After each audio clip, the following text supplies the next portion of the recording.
You know, the advice he gave me made me like $50,000 in 1 hour. A super fucking human. He just doesn't give up. He doesn't quit. He's one of the most well-known salespeople out there, sales trainers in the fucking country. Very impressive guy. Give it up for my guy, Max Jimenez, baby.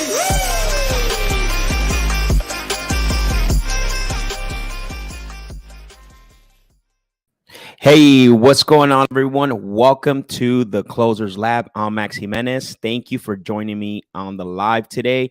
I do want to remind you this is a live show, so bring your questions, your comments, your concerns, your feedback. I welcome it all, believe me. Guys, thank you so much for being on today. Again, this is a live show. Share it with someone. Like it, subscribe to my channel if you have not subscribed to it yet. I come on every single week for those of you that are new on Tuesday and Thursdays. Last week it was a little different because I was in Houston, but we're back. We're back live. We're back live doing the show, and we're excited. I got some great stuff to bring to you guys, and if you have not watched the show before in the past, there's two things that I do on here. On Tuesdays, we talk about cold calling.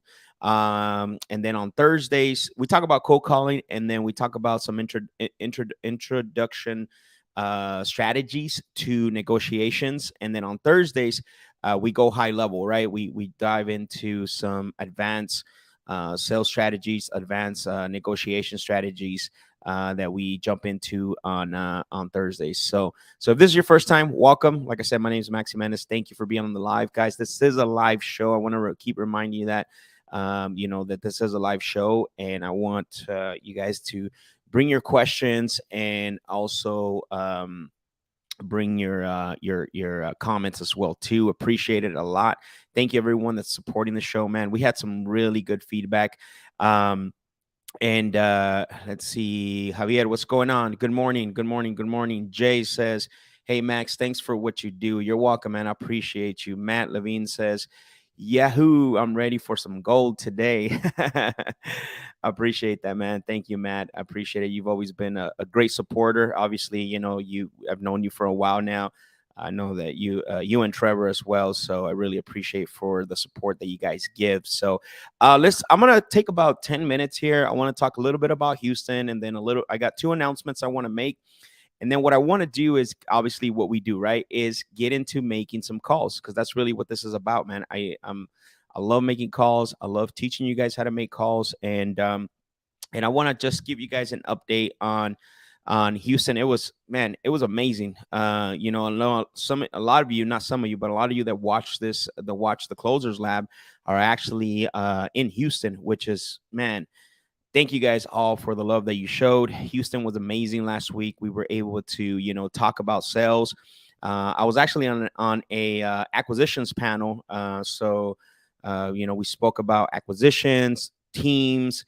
One of the things that I took away personally, at the event, talking about acquisitions, is the need for understanding acquisitions. I think the big thing for us is that, as business owners, or let's say that you're just getting in the game, right? I talk about this all the time, is that what happens is that we tend to, if we're business owners, we tend to hire people. We give them a script, and what happens is, hey, let's go out there and crush it. Let's pump you up. Let's get you hyped up, and then start making some calls, which is great. I mean, I love you guys. If you guys know me, I love getting pumped up for calls. That's one thing we had the morning huddles. We would talk about, hey, what's your win? What was your win yesterday? Let's share some wins, because that's what we want to start. We want to start with positive. We want positivity to get you pumped up. And sales guys are chomping at the bit, right? I did a reel about this. I posted a reels on Instagram about this yesterday. But what happens is that tends to die down with time, right? So because it's not sustainable, right? Getting motivated, trying to stay motivated. Motivation to me is really not what keeps you going. It's consistency, the ability to follow a sales system. And I'm going to preach this till I'm blue in the face, right? Is that having a sales system that you can consistently follow, that you can consistently go through, that's what's going to consistently give you wins. Now, you can win, you can get deals, right? But it's not sustainable long term, right? You cannot continually stay motivated if you're always, pumping up. I shared one thing on stage when I was in Houston, a strategy that I learned, from my sales trainer, that taught me and what he said, the strategy was called, and you guys have heard me, and I'm going to talk about these strategies probably as the days come by, or if you come to the actual intensive, which I'm going to give an announcement here really quick. Guys, for you guys that are jumping on, thank you for joining me. Thank you. Welcome to the Closers Lab. I said I was going to take about 10 minutes to talk a little bit about Houston and a little bit about, I have 2 announcements that I want to make. So the going back to the strategy called BAT, that's how it's spelled, right? BAT. And I talked about this on stage because they asked the question is, how do you get your sales team prepared, right? For calls, for to get into some high stake level negotiations. Because let's be honest, we're not negotiating bubblegum here, right? We're negotiating properties. And what are we doing? We're negotiating with individuals that either do this once, twice, maybe 3 times at the most in their lifetime. We're trying to do this consistently 1, 2, 3, 4, 5, 6, 7, 8, 9, 10 times in a month.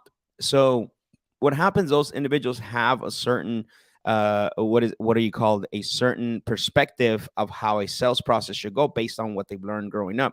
So the BAT, which is the behaviors, attitudes, and techniques, that's what I talked about. I said that if you can consistently do the behaviors, which means, because I'm a big believer in this. Listen up. You guys should probably write this down.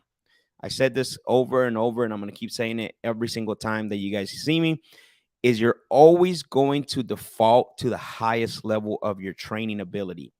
You're always going to default to the highest level of your training ability, which means that if you don't work on your craft as much, guess what? That's what you're going to default to. If you don't work on bettering your sales system, guess what? Whatever sales system that you have, that's what you're going to always default to. That's why I'm a big believer is I prefer to overtrain for something than undertrain, because it's going to prepare me for more, right? And then I talked about doing behaviors, right? You guys have heard me. If you guys were on the Zoom a couple of weeks ago, I talked about sales etiquette, talked about, how you should, prepare yourself for a sales appointment, high level stuff, prepare yourself, writing down objections, what your rebuttals are going to be for those objections. And then not only that, what's the 2 outcomes that you want from that meeting, and then the negotiation phase. Like, how do you want that negotiation phase to go? By setting up advanced agreements, by making sure that you're doing the right bonding report. And then the last thing is, when you're done with those meetings, is do a debrief, right? Figure out what went really well and figure out what you can improve on if you didn't get the deal or you didn't get the results you wanted. Now, that's the behaviors. Imagine if you did those behaviors and basically, how would your attitude be every single time that you approach a sales call, right? Now, you might be saying, Max, but how am I supposed to do that for every single call? Because I'm just cold calling right now? No. So if you're doing it, let's say that you're blocking time, because this is about cold calling today. And that's the question that I always get. Isn't that a little bit overkill? And what did I say earlier? You're always going to default to your highest level of training, right? So if you're going to cold call, and this is for all you guys that are cold calling right now, if you're going to cold call, let's say you're going to block out a time of 1 hour or 2 hours of cold calling. You can actually write down your behaviors. You can do your behaviors of what you want for that 2 hours of call. What rebuttals are you going to get during that prospecting session? What outcome do you want from that prospecting session when someone that picks up the phone and you're talking to them? How do you want that conversation to look like? And then if let's say plan the debriefing on a call where you actually had a conversation. What's a conversation? I'm talking about a conversation as you maybe hit on motivation, pain, time frame, maybe condition, who knows, right?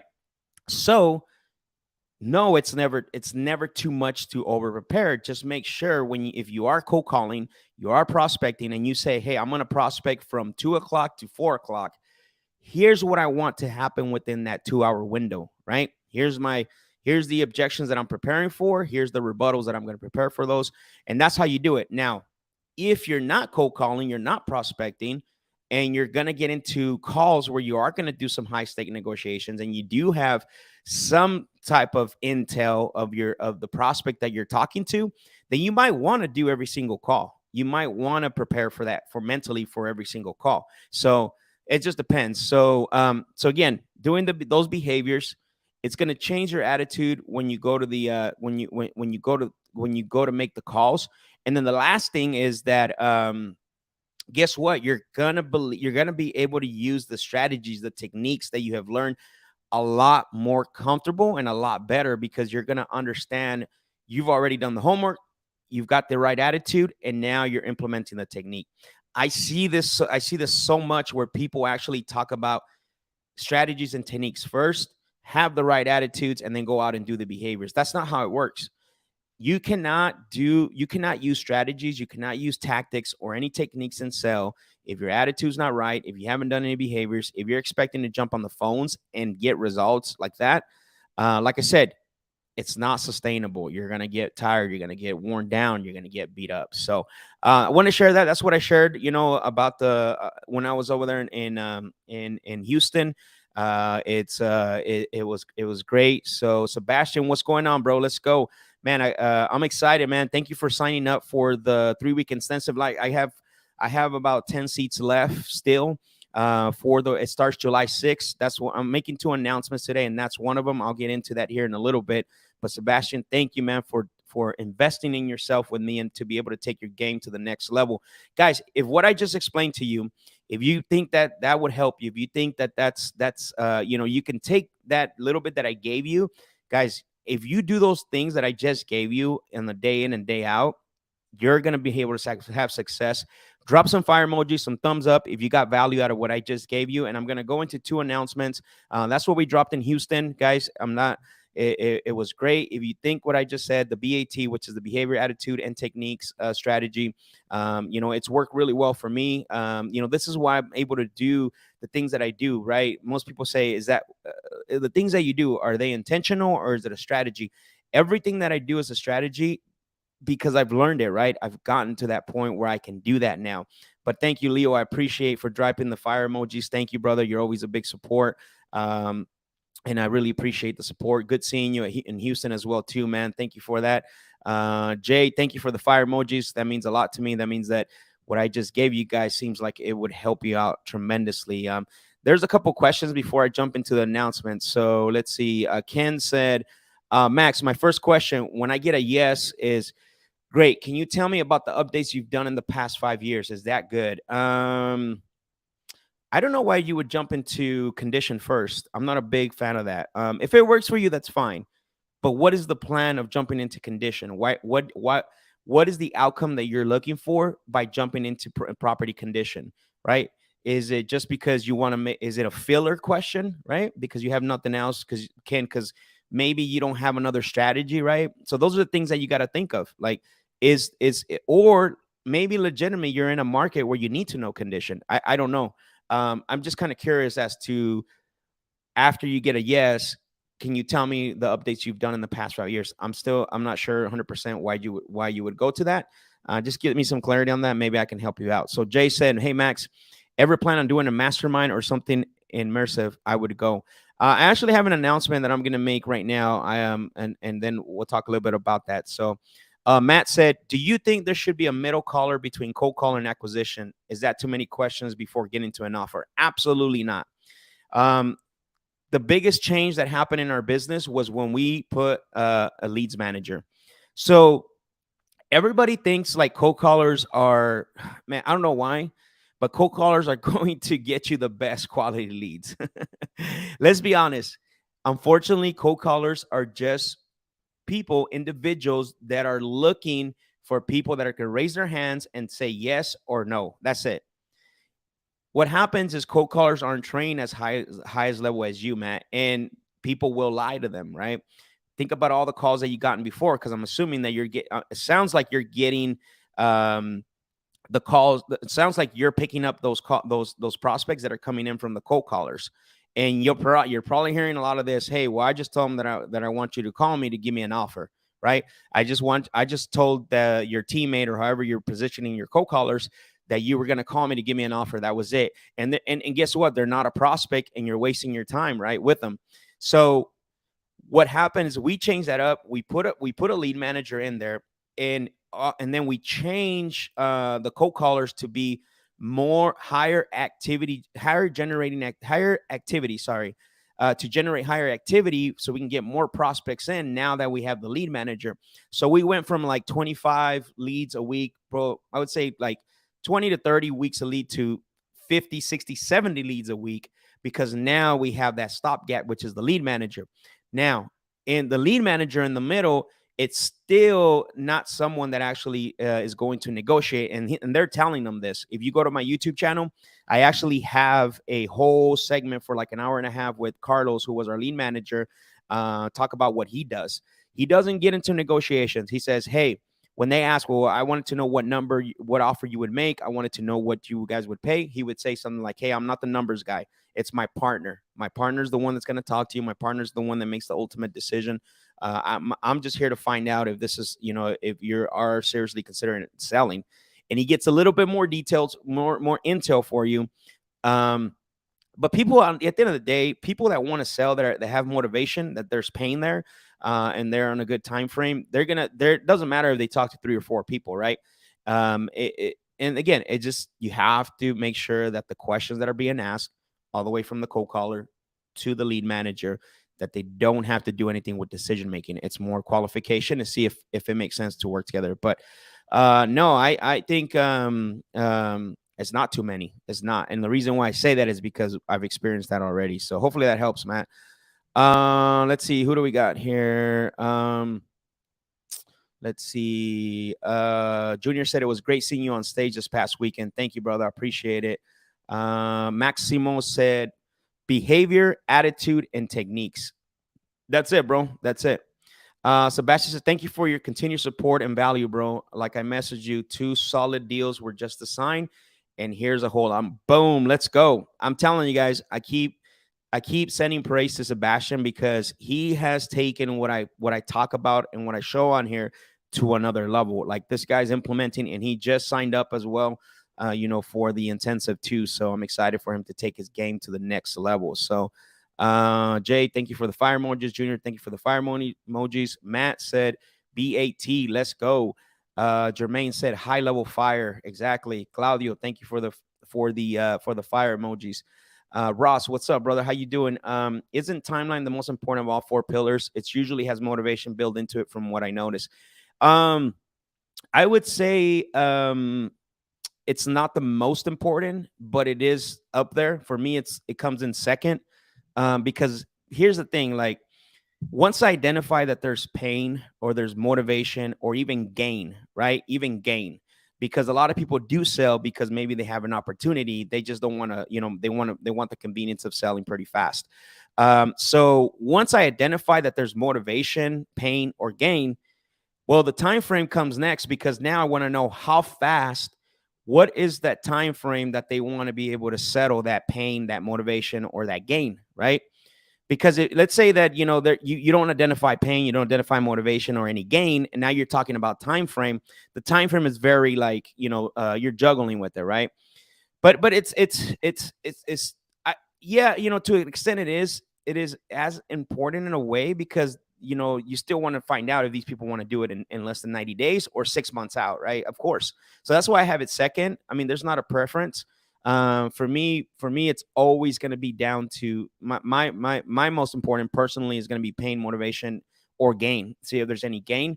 And then my second thing I want to find out, okay, so when we know that there's this situation, Ross, we know that you got to do this. We know that X, Y, and Z is happening. Just out of curiosity, how soon do you want to take care of this? Now we're going to find out that extra layer, that extra step. Hopefully that helps. But if it works for you where you're putting time frame first, that's fine. For me, I think pain, motivation, and then gain, and then basically time frame is the way I have it. So Ken said, just want to open up. Just want them to open up. Well, just ask them, what has you considering selling? I mean, because here's the thing, like the reason why I don't get into the whole repair situation, and I've heard people ask them about condition, and it opens up the conversation. Absolutely. who in the world is not going to feel comfortable telling you about how great their property is? Believe me, out of so many sales calls and so many people that I've talked to, they want to default to that right away. No, look, my property's the best. My neighbor sold his for X amount and it's not even close to mine. So yes, it's going to get them to open up, but is that really what I want to find out? That's why I'm not big on going to that question. I get your point, Ken. I get your point that you want them to open up, but how do you drive the conversation from a logical standpoint, which is it's a logic conversation, right? Not an emotional. I want to start emotional. I want to figure out like, hey, with a quick question, like, hey, what has you considering selling? Or how are you hoping that I can help today with your property? Right. So because again, everyone's going to open up and talk about their property, right? How great it is, what they've done, how long they live there, things that are going on with the property. But then you got to steer it back, right? Because that's just the property. I rather start first, like, hey, how are you hoping I can help? Thank you for taking the call. Thank you for taking the time to talk to me today. Just out of curiosity, what has you considering selling that property? It's if you look at every single call and I asked that question, automatically they opened up, right? They either having tenant issues, financial issues, whatever the case may be, right? And then later on, depending on the state or wherever you're at, and like I said, guys, if you're in a state where you need to find out property condition, I get it. There's places where you have a lot of what is it called? There's places where you have a lot of foundation issues, floods. Like I said, we were looking at a couple of properties we wanted to buy in New York, and you got the oil tankers.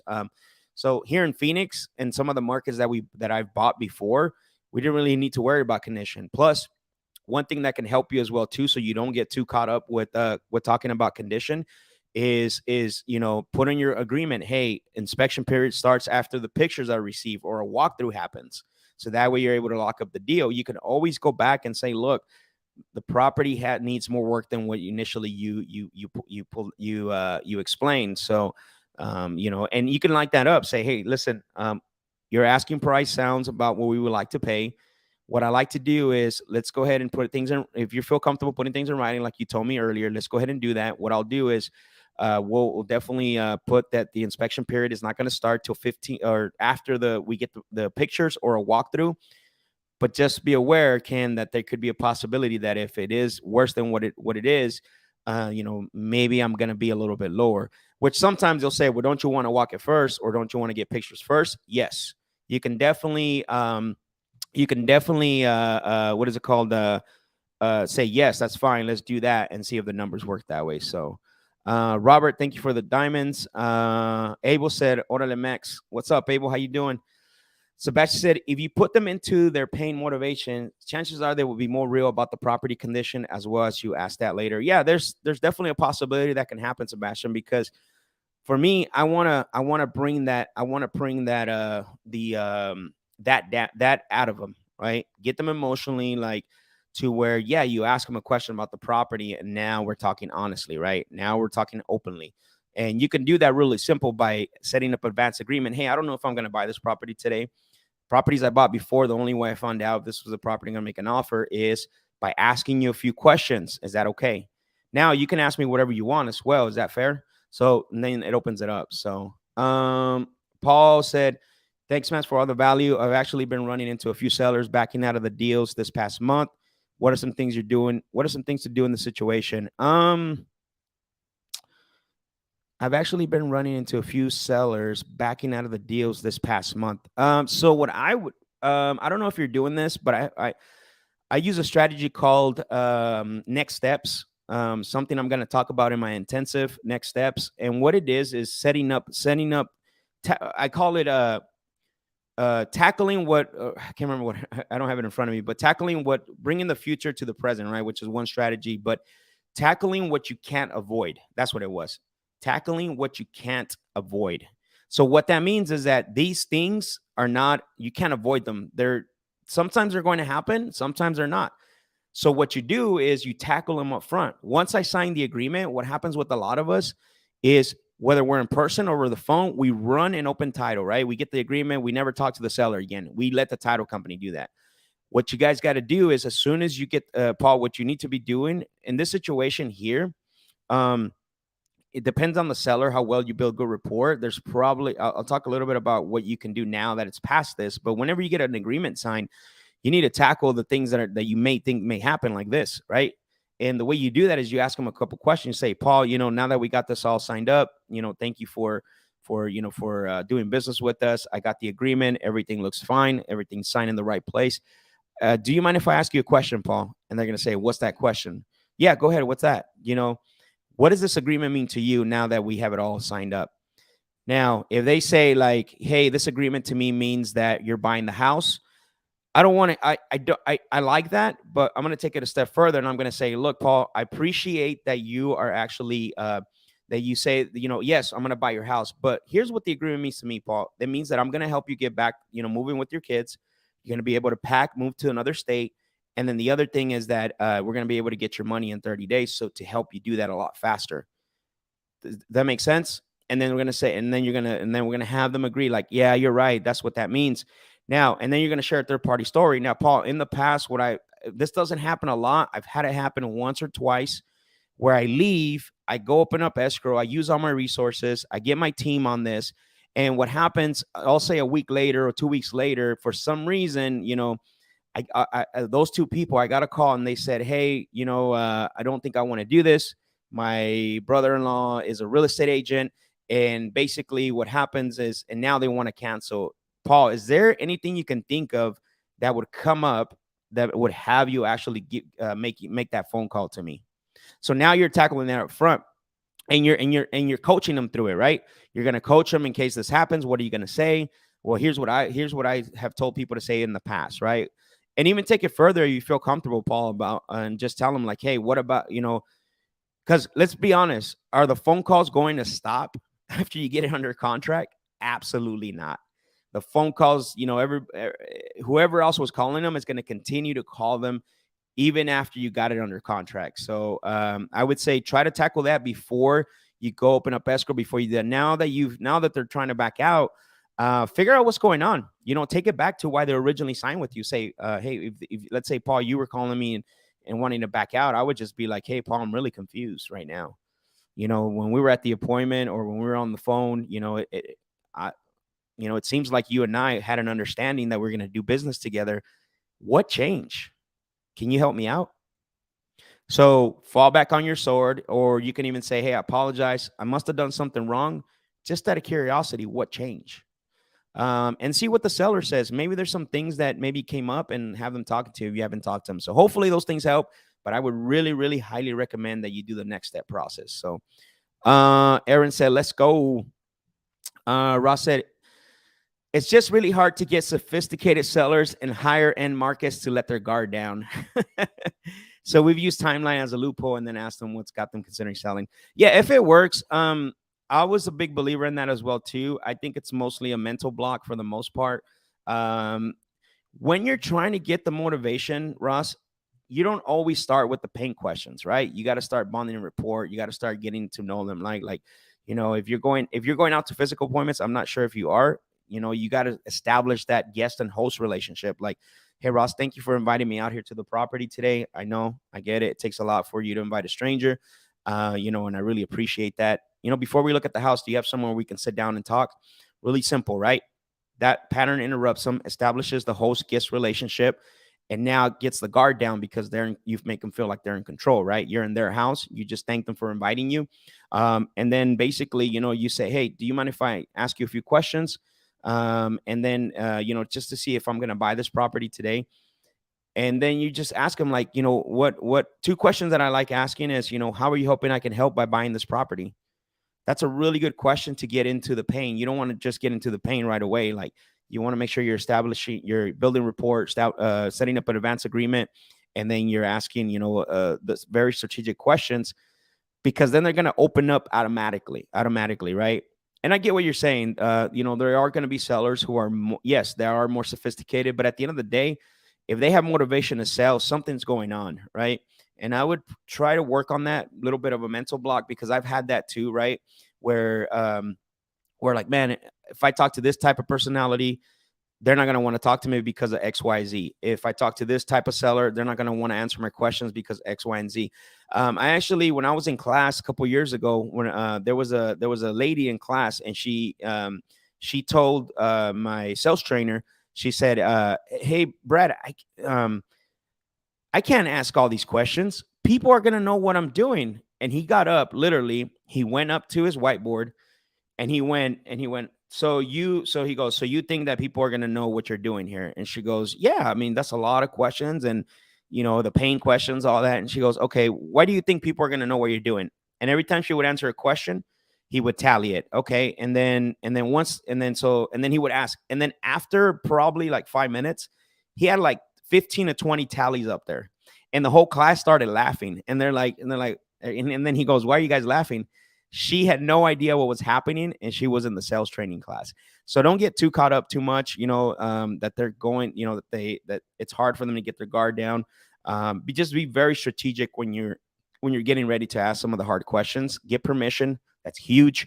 Again, establish the host and guest relationships. So, Sebastian, how would you handle sellers that reach out that have listed properties? Here, properties have started sitting longer, and a lot more seller panic.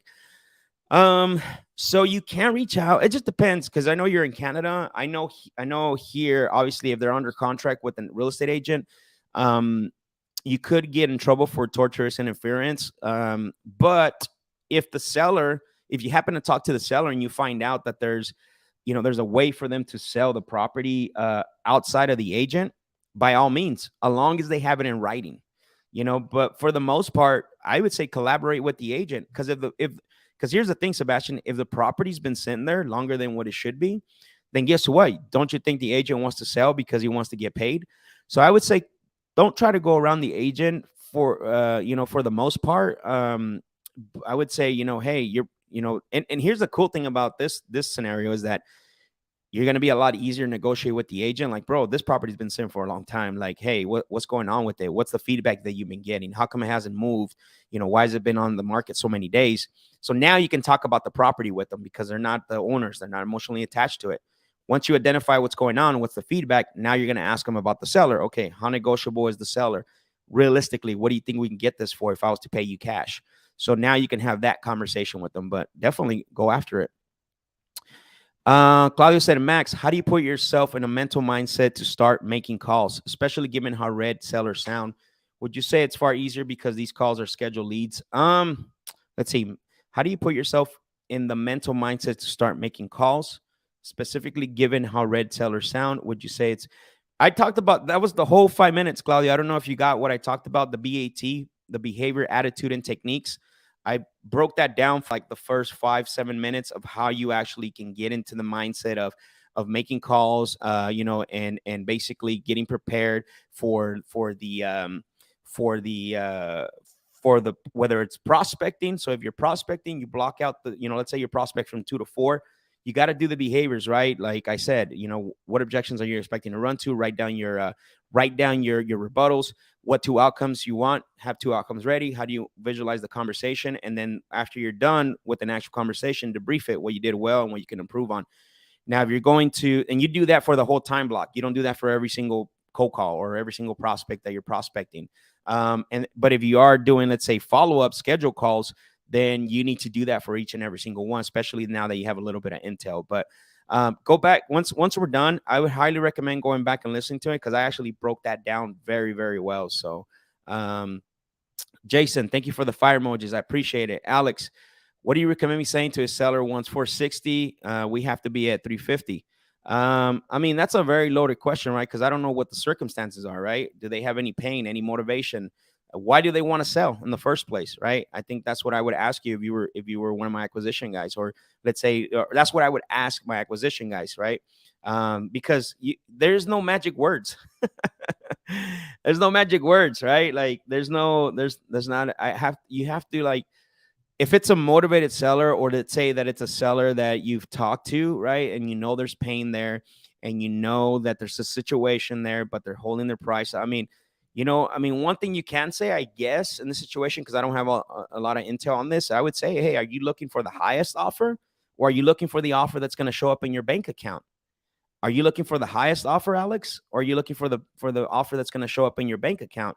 Now that's going to create curiosity, and they're going to be like, is there a difference? Like, absolutely there is. About a month ago, Paul was going to sell to me.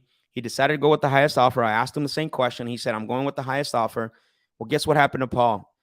A week before closing, a couple days before closing, they called him back, and then they said, hey, we can't be at 460, Paul, but we have to be at 450. And guess what? They ended up price dropping him even lower than that, and he already had his U-Haul ready and everything. But I'm pretty sure you're not concerned with that, right? Maybe you could ask him that. But if you don't have any motivation, if there's no motivation, pain, this is what I'm saying. This is why it's so big, right? Because we and you don't want to get into convincing mode.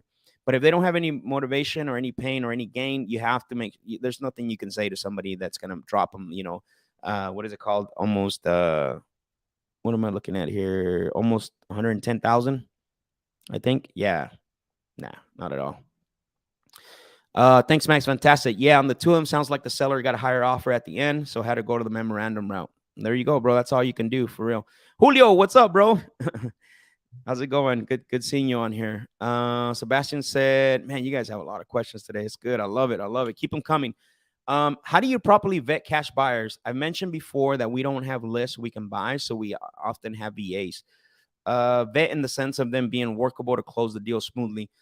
I have, Sebastian, if you DM me, whoever wants the script, DM me right now. I'll give you the buyer script that we were using. It's very direct, very simple. We have about 3 or 4 questions that we ask them, from anywhere from, hey, what was the last address that you bought? Do you close quick? Do you, or how do you pay for properties? So send me a DM on Instagram, at Real Max Jimenez. Send me a DM and I'll give you that buyer script. So that way you can start using it, or your VAs. So that way you can, what do you call it? What is it called? Start talking to buyers. Let's see. Jay says, spot on, Max. Hitting pain points and deadlines have made my past sellers be transparent about everything. And I brought him value by walking him through everything. Boom. Congratulations, bro. That deserves a hand. I love it. Thank you for sharing that, Jay. I love that. Claudio said, thank you. Fire. Yeah, bro. I would go through and spend a lot of time going through the BATs, but I don't want to rush through it. I went through it pretty deep, bro. I recommend that you maybe go back and listen to it. It's going to help you out quite a bit, honestly. Mateo, what's up, bro? Mateo Jimenez. Max, it was amazing meeting you at Ricardo's event this past weekend. Thank you, brother. You're welcome, man. You're welcome. So, woo, man, I love these questions, man. You guys are awesome. Thank you for all the questions that you guys are dropping. So let's see. I'm gonna get to. Let's see. I want to make an announcement. Let's see. So Sebastian, I'll get to your question here, but what I want to do, guys, is I want to show you. I want to make a quick announcement because most of you guys know. Let's see. All right. So I announced this already. I announced this 2 weeks ago, and I have some of you guys that are on here have already signed up. Thank you, guys. Thank you very much. Right? You guys know that I don't do a pitch fest. I don't have a course to sell you. I like working with people directly. I actually turned down about 5 people already because they just want to, I put them through a questionnaire. They just wanted to pay, and I said, look, if you're wanting to pay to get better, this is not for you. If you're not willing to commit, if you're not willing to not only commit to putting in the work to get better, you can't just pay to get better. This is not for you. I've already turned down a couple people because they've asked me, Max, so if I pay for this thing, you think my skills are going to go up? I said, absolutely not. You need to be able to put in the work. You need to invest. Not only, it's not just a monetary investment, but it's also a time investment, because I'm investing in this, right? And what I'm going to be doing is starting July 6th, I'm going to have a 3-week intensive virtual masterclass. And it's going to be 3 classes broken up by 3 weeks, right? So we're talking July 6th, July 13th, and July 20th. And what I'm going to do in those, going to be talking about all the strategies that I talked about today. The reason why I did it like this in a 3-week period and then broken down, in 3 days is because what happens in a lot of workshops, and believe me, guys, I put on a lot of workshops. I've been part of a lot of masterminds, is you get all the information and then you try to go implement. You could only implement probably less than a quarter of what you learned that day. So I wanted to break it up because I wanted to make sure that the stuff we're talking about in those classes, right? The classes are going to be 2 hours long each day.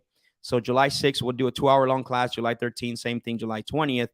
And I'm going to show you guys the agenda. But what I want to do in between the classes is I want you to go out and implement, and I'm actually going to be available for you, right? I'm only opening this up for 20 attendees because I want to leave it very small. The recordings will be provided for you. You're gonna have access to me, and you guys know that I have a lot of good relationships, and you're gonna have access to my network as well too. And then I'm gonna invite you to the Private Closers Lab Facebook group. I know some of you guys are already part of that. I appreciate you. But that's the reason why I did this like this, right? It's 3 weeks. It's 3 classes broken up by 3 weeks. And it's going to be on Wednesdays. The time is still to be determined, but I'm thinking on the evening, and I'm going to break down all the subjects. I'm going to break down everything that I talked about today. Like I said, I'm only opening this up for 20 attendees. I'm not going to take any more because I want this to be small, intimate. And like I said, the reason why I did this is because I've been to many workshops. I've put on a lot of workshops. And then just so much information gets dumped that you don't realize, like when you leave, again, you can only put into work, into practice half of that. And I didn't want that. I want you guys to have success with everything that I'm talking about today. And a lot of the strategies that I talked to about today, I'm going to dive deep into it. So week 1, which is going to be day 1, right? We're going to talk about the importance of a sales system. Why have a sales system? I'm going to show you guys my personal sales system flow that I've actually used, that we've used, how many times we hit the lead, when do we put them on a follow-up drip sequence, when do we, dead them, when do we dead the lead, and then you're going to get all my scripts. And then what we're going to do is we're going to do Q&A, questions and answers, right?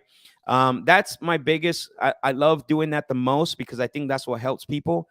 I think the instruction is great, but when it comes to Q&A, I think that's what helps you the most. And then on the second week for the second class, we're going to break into advanced bonding and report. I know a lot of you guys had questions about, certain things about bonding and report. I'm going to show you why it's so important to understand how to do bonding report based on trust, not tactics, not silly things like, oh, I like that picture that you have on the wall. It's amazing. I've always wanted one like that. Like, that's not genuine rapport. I'm talking about how to build trust and for you to be able to get the sale moving forward. The second thing on that class, on the week 2, the second class, you're going to learn how to set up your advance agreements, right? You guys have heard me a little bit. I'm going to give you the four things that an advance agreement should have.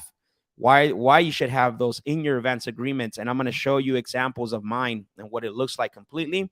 And then I'm going to help you build your own, both bonding and report and the advance agreement. And then we're going to do Q&A.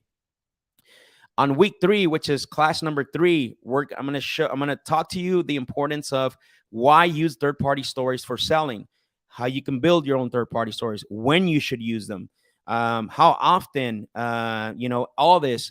We're going to talk about how do you get price and timeline. We're going to talk about that as well too. And then Q&A. So I'll talk about the bonus right now, but that's the agenda, right? For the 3 weeks. Like I said, the way that's broken down is it's going to be 3 weeks intensive virtual masterclass. So it's basically 3 classes broken up by 3 weeks. July 6th, July 13th, July 20. Each class will be 2 hours long. Very, very limited seating because I want it to be interactive. I want it to be intimate. And I want to work with you guys. You guys are going to have access to me. So remember that. The bonus for you guys that are building teams or maybe looking to hire acquisition, even you guys that don't, the bonus, I'm going to talk about morning huddles, how often you should sales train, how to set up, I'm going to talk about some of the high level key performing indicators that you should have with your sales guys or yourself. And then basically, why you should, how you should structure your Monday morning meeting for your sales team. So there's going to be a bonus of those 4 things, right? It's a bonus that I'm throwing in there is talk about what you should be doing in morning huddles, how often you should be sales training, what you should be doing in the sales training. And the other thing too, is that I'm going to talk about, how you should be setting up a weekly meeting. So with that being said, again, the recording, you'll get it. We start July 6th. I'm actually going to close this on Friday. I think we have about eight or 10 seats left. So again, I turned down, let me remove this here real quick. I turned down 5 people already because they DM me and they're like, Max, if I pay to go to this class, am I going to get better? And I told them, absolutely not. Absolutely not. And so, guys, this requires an investment because not only monetary, but it requires an investment that you take the time to go and implement this processes, right? It's not just about, hey, I'm going to hire Max and I'm going to automatically get better. If you're looking for that, do not sign up, believe me. And if you do, I'm going to refund your money. I'm very transparent. I'm very straightforward. Don't do that. So if you guys are interested and you want it and you're interested in this type of masterclass and you're interested in learning more about the strategies and learning more about processes that I have, DM me right now. Go to Instagram. If you don't follow me on Instagram, send me a message, Masterclass. DM me Masterclass, and I can send you over a link so you guys can check out a little bit more information. And then the enrollment link will be in there as well too. So, that way, if you are considering taking your skills to the next level, guys, I'm not going to do this every single month. I'm only doing this because I know a lot of you have reached out and have always asked me, Max, how do I get better? A lot of the stuff that I've used on your calls have helped me get deals. Sebastian was one of them. Sebastian, I mean, you got Claudio, you got a couple guys in here, Isaac, who has attended our workshop before. A lot of people that basically that are on this call have taken the principles. And I always say this, what I talk about here, if you can't get a deal from what I talk about here, you're not going to get a deal from what I'm going to break down even in that masterclass. I'm telling you right now, right? Because the reason why is because you're not taking action. So if you are interested, send me a DM with the word masterclass right now on Instagram, Real Max Jimenez. And like I said, it's very limited seating. Obviously, it's going to be virtual, not in person. So it doesn't matter where you're at. And I'm shooting for every single Wednesday. And I'm thinking in the evening. Right now, I'm playing around with the times. By Friday, for those of you that already signed up, the 10 of you that have signed up already, you're going to get the material. You're going to get the times. So that way, I want to see where the full group is from. If I got a lot of East Coast people, so I'm going to tailor the time frame around that time frame. So, like I said, if you are interested and you are considering joining me on the virtual masterclass, I appreciate it. So that's the first announcement I want to make. The second announcement is I'm actually going to be partnering up with Ricardo, who is who ran the Attend Growth. We have something really special going on. I just want to leave it at that. So stay tuned for that as we get this going and we get this out. And that way you guys are aware. You guys will always be the first one. I'm always going to announce things that I want to present to you guys here instead of Instagram and everything else or on Facebook. But guys, DM me the word masterclass if you are interested in coming to those 3 classes. Again, it's 3 weeks. It's 3 classes broken up by 3 weeks, July 6th, 13th, the 20th. Each class will be 2 hours long, and we're talking about, throughout those 3 weeks, you're going to have access to me. I'm going to help you. You're going to be able to DM me. You're going to be able to even text me and call me if you need to as well. We can set up Zoom calls with you and your business partner or team. So if you guys do have any questions and you want to jump on a Zoom call with me about the masterclass, in the link that I will send you after you DM me on Instagram, there's going to be a book a call link, so that way you can get on and do some calls. So let's see. Sebastian said, how quickly and how do you cut people off if you identify there's not a ton of pain or motivation, especially sellers that push on you even after you take it away and they want to see what you can do? That's a great question, because I had that problem when I started sales training.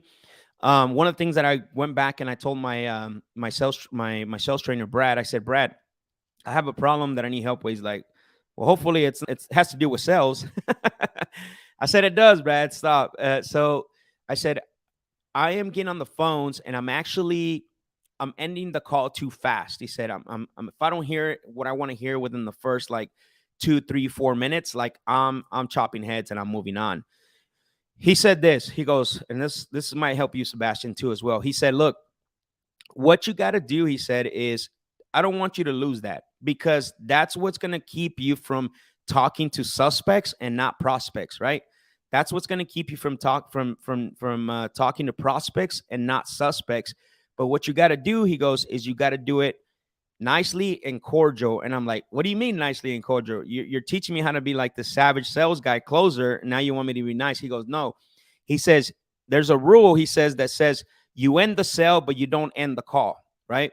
So you as the salesperson, Sebastian, is you gotta end the sale, but not the call. So what that means is, like, let's say I was talking to you and you took away the sale. Look, it doesn't sound like I'm going to be your buyer at this.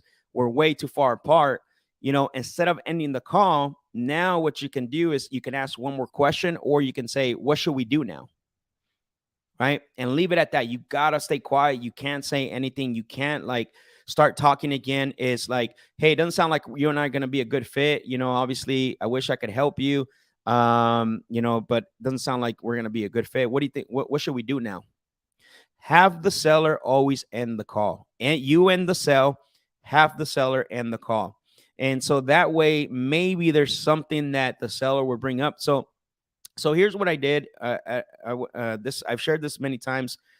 Craziest appointment ever. This is where I got a $30,000 price reduction. Show up to the appointment.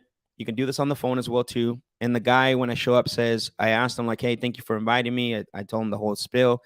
And I said, how are you hoping I can help? And then he says, well, I was hoping that you can give me $50,000, which I knew I could not pay. And I said, hey, I appreciate that. But unfortunately, I'm not going to be able to do that. I can't pay you that $50,000. I said, thank you for inviting us out here. What do you think we should do now? And he just goes, whoa, wait. He goes, well, what do you got to say? I mean, what do you got? And then the negotiation started again over. I ended the sale, but I didn't end the appointment, right? Same thing. Especially when you're in a negotiations call. So Samuel said, just DM'd you. Thank you, bro. Appreciate it, Samuel.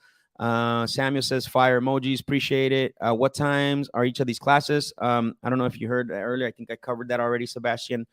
Let's go. Appreciate it, Isaac. Thank you. The Cerradors Masterclass. Thank you, bro. I appreciate it. Sebastian said, because I'm not doing tons of cold calls, I've noticed I'm talking a lot longer than when process was a bit tighter. Because I'm not doing a ton of cold calls, I've noticed I'm talking a lot longer than when process was a bit tighter. That could happen. So you're basically, if you're not doing any cold calls and you're doing a bunch of follow-ups, or let's say there's a rule, and I'm going to show you for you guys that go to the masterclass. That's called, person who's doing the talking. I'm going to give you guys just a little snippet there's a lot that's going to be covered on the bonding report, but I'm going to give you guys a little snippet. The person that does the talking is doing the buying. Remember that. The person that's doing the talking is the person that's doing the buying. Always 100%. And what happens is that, and the reason why that is so true is because would you rather have the prospect talk so they can hear their data, so they can hear what they're saying, so maybe they can correct themselves? Or do you want to be the one talking so you can sound smart, so you can, say, I'm the best, I'm this? You're actually buying the things that you're actually now positioning yourself for failure because you're not allowing the prospect to talk. So the way you slow down, and again, I'm not gonna go too deep on this because I want to leave this for the guys in the masterclass. Is you have to slow it down by mirroring, paraphrasing, and repeating words back, and that way you can slow down. You guys have seen me do this a lot on the calls where I'm like, I repeat or mirror a word like Chris Voss does, right? So that's the way you can slow down quite a bit on your calls, is by mirroring words, paraphrasing, and acknowledging statements or comments that the seller's making. So hopefully that helps, Sebastian. Ross said, maybe ask them if they're willing to list on the MLS with an agent, or pitch some terms after we realize we're not a good fit for a cash offer. Yeah, 100%, guys.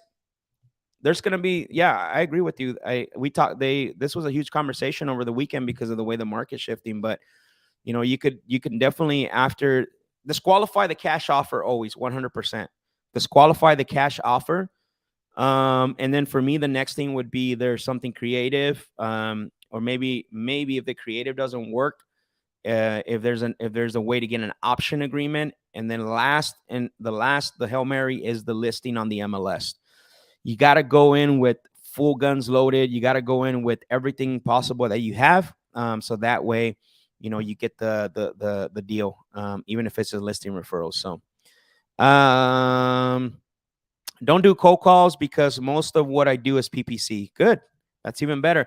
Actually, on the masterclass, I have a great script for the incoming calls for PPC and outbound that's going to actually get them to open up how they heard about you and things like that. So, Sebastian, be prepared for that. I'm going to show you that, how to navigate, especially because you're doing PPC. So, Armando said, "Hey Max, how do you deal with the lead after giving them an offer verbally, and once you call back to send over an offer and sign up, he says that he's going to let other people bid on it?"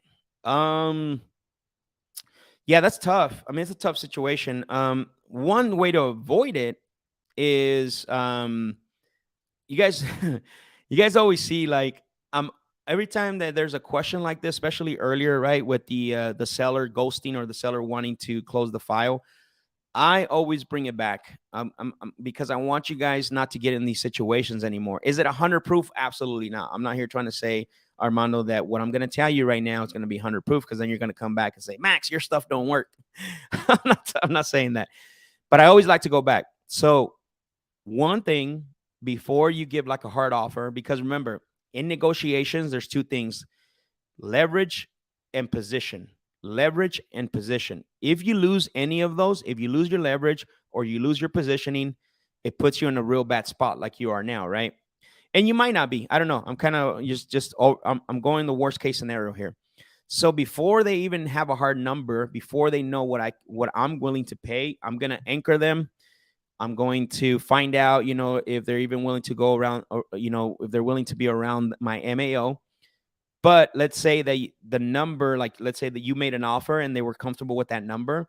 I want to say, hey, let's say that I try to anchor them. Let's say that I need to be at, they want to be at 200,000, or I need to be 200,000, and I anchor them around 175 to 185, and they come back and say 195. Before I say, okay, let's go ahead and do it, let's get it written up, I'm not doing that. I'm saying, look, Armando, since you feel comfortable 195, let's pretend that I was able to make that offer at 195. What happens next? The only thing that should be coming out of that prospect's mouth is, I'm going to sign the agreement, which is fine, right? And which sounds like you did. Okay, cool. So if I was able to do the 195, I'm not saying I'm making that offer. You're willing, you feel comfortable putting things in writing. And they're going to say, yeah, I told you I would sell to you. Okay, not today. You need to be able to get them on the computer before you even send it. You don't send them the agreement without being able to get them on the phone. Sorry, not the computer. Get them on the phone so that you can walk them through the DocuSign. A lot of times what happens is that we send the agreement and they ghost us, right? Or they say they're going to bid us, because guess what? Sellers lie, steal, and hide. Sellers lie, steal, and hide. What do they steal, right? What do they steal? Your information, your offer, your knowledge. Then what do they lie about? You know what? I'm not ready to sell. I'm going to talk to other people. I'm going to think about it. And then guess what? They hide from you, right? They give you full access to your voicemail. So that's why you can't lose your leverage and your position. Now, that's before. Now that you're in this situation, I always love to give you guys both, before and after. After this happens, I would call them out and I would say, look, Armando, I'm really confused about this. When you and I spoke yesterday, it sounded like you felt comfortable with my offer. What was it? And maybe I have to apologize to you a little bit, Armando. Maybe I went a little too fast. Some people have told me they didn't like the process. Other people just told me, hey, the offer just didn't make sense. What is out of those three things, what is it, Armando, that you're not that you want to go get more bids on? Because I felt like you and I had a good relationship. And have them explain to you what happened, right? and see what they say. I mean, at this point, it's really difficult to get them back, but it's worth the try, man. But and also, I'm gonna go back to what I said earlier to somebody else that said, "How can I get them from 460 to 450?" How come they're considering selling? What's the motivation, right? That's the other thing too. So, Pam, how are you? How do agents compensate you for a lead? So that's a tricky part. If you're not licensed, I know some. I'm not an attorney. I'm not licensed either. But I know some places they can do, excuse me, a marketing fee. That's what I've heard. Some places can do a marketing fee. Some states allow that. So you have to check if you're not licensed, if you can do something like that. So, Liam, what's up, bro? Crushing it, dude. I appreciate you, man. Liam, we got to connect, bro. Honestly, let's connect sometime this week, maybe. So that way you and I can talk. Ken says sellers are a lot like women I've dated in the past. I don't know what kind of women you're dating, bro, but okay. Listing referrals. What do you work out as a compensation if you get the listing? If it's a listing referral, like I said earlier, it's gonna be tough for an agent to pay you. If you're not licensed, you gotta have a really, really strong relationship. Again, I'm not licensed. I'm not giving you advice here, but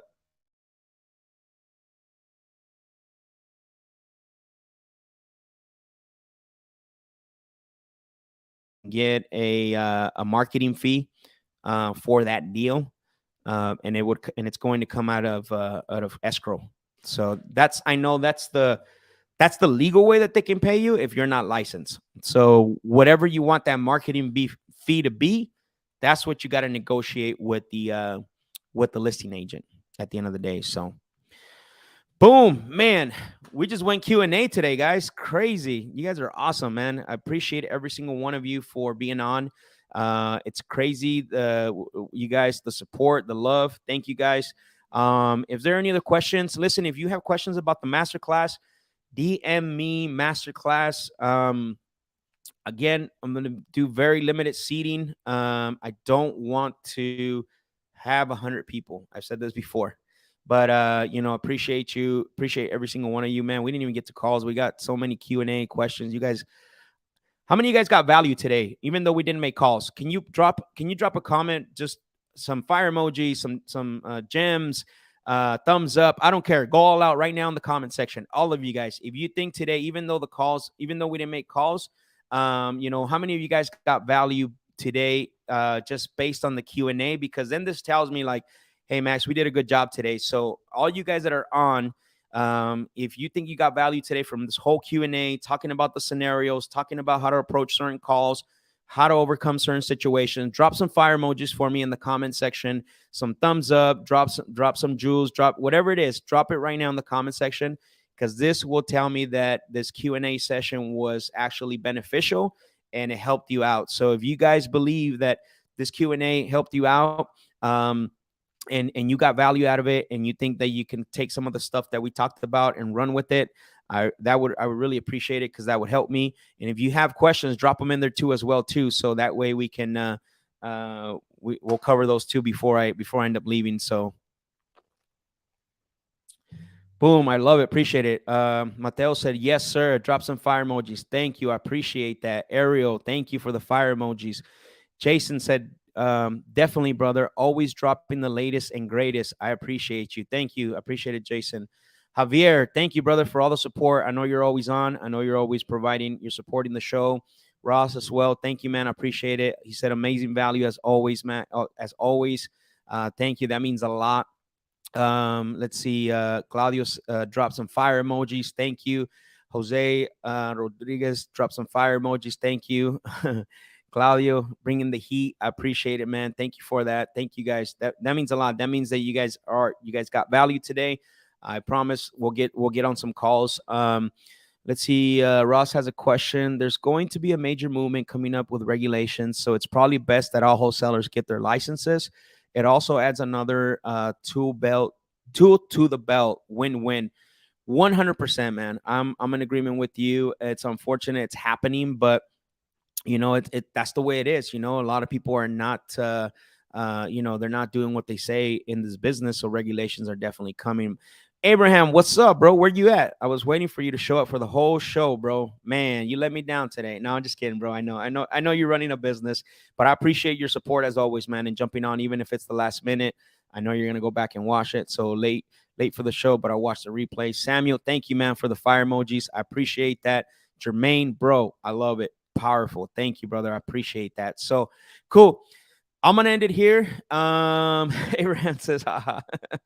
Nah, I appreciate you, bro. I was just joking. I give people a hard time that I like, and you're someone I value and someone I like. So let's thank you for always supporting the show. But I really appreciate every single one of you. I'll be on Thursday. On Thursday, we're not making any more announcements. I'm gonna jump in, welcome everybody, and we're gonna jump into some calls right off the back, and we're gonna make the whole show about calls. Not making an announcement, and then I'll get to your questions. But guys, thank you for being on the live show. If you hit the like button for me. All of you that are on, share this with someone, one person that you think you benefit. And again, DM me on Instagram if you are interested in the masterclass. DM me masterclass, and I appreciate every single one of you. And maybe I'll see some of you in the masterclass. I know some of you guys are already signed up. And thank you, everyone, and have a blessed day. Talk to you guys later. He's one of the greatest guys I've ever met, a huge inspiration. The advice he gave me made me like $50,000 in 1 hour. A super fucking human. He just doesn't go up. He doesn't quit. He's one of the most well-known salespeople out there, sales trainers in the fucking country. Very impressive guy. Give it up to my guy, Max Jimenez.